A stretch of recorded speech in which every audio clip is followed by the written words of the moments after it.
Bonjour Romain. Bonjour.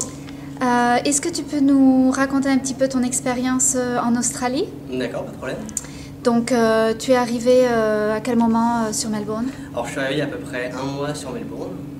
Donc j'ai commencé par un mois en famille d'accueil. D'accord, comment ça s'est passé? Ça s'est très bien passé. C'est vrai que c'était très sympa.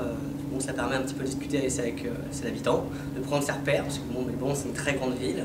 Donc c'est bien finalement d'avoir un peu de temps pour se poser avant de commencer l'aventure.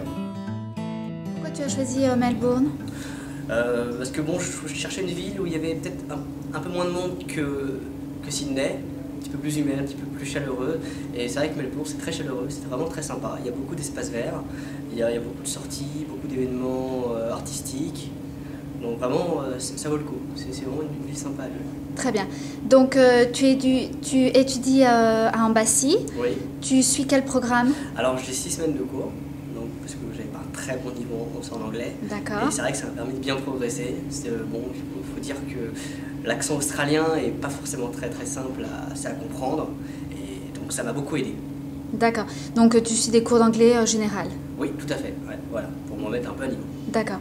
Et comment ça se passe les cours à Ambassy? Tu peux nous raconter un petit peu une journée type par exemple? Alors une journée type, souvent ça commence par un petit jeu, pour nous mettre de bonne humeur, donc finalement très interactif, pour souvent apprendre la leçon de la veille, pour voir si on a bien compris.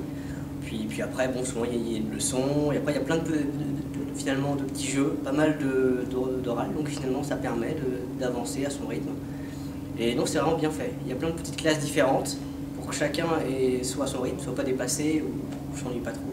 D'accord. Donc sinon c'est vraiment bien fait. Et vous travaillez avec des écrans interactifs? Oui, voilà, donc des rétroprojecteurs, des écrans tactiles. Voilà, donc c'est pratique et c'est sympa.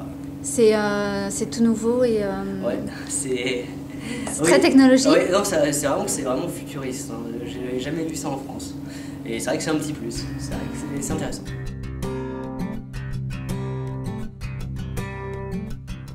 Tu aurais un petit conseil à donner à un étudiant qui envisage de venir en Australie? Alors c'est vrai qu'il y a pas mal comme j'expliquais hier, il y a pas mal d'émissions françaises qui expliquent que l'Australie c'est simple, on trouve du boulot très facilement. Et c'est pas forcément vrai. Il faut quand même avoir un niveau d'anglais au moins un minimum.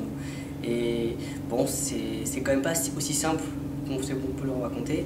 Et c'est vrai que d'avoir eu des repères avec une école, d'avoir pris des cours, bon, ça m'a permis vraiment d'avoir une bonne base et d'avoir le temps, d'avoir finalement pris le temps de connaître la ville, de m'imprégner un peu de l'ambiance australienne. Parce que c'est quand même un grand changement par rapport à la France, bon, surtout que moi je suis parti tout seul.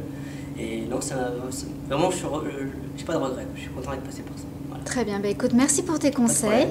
Et puis, on te souhaite un bon séjour en Australie. Merci beaucoup.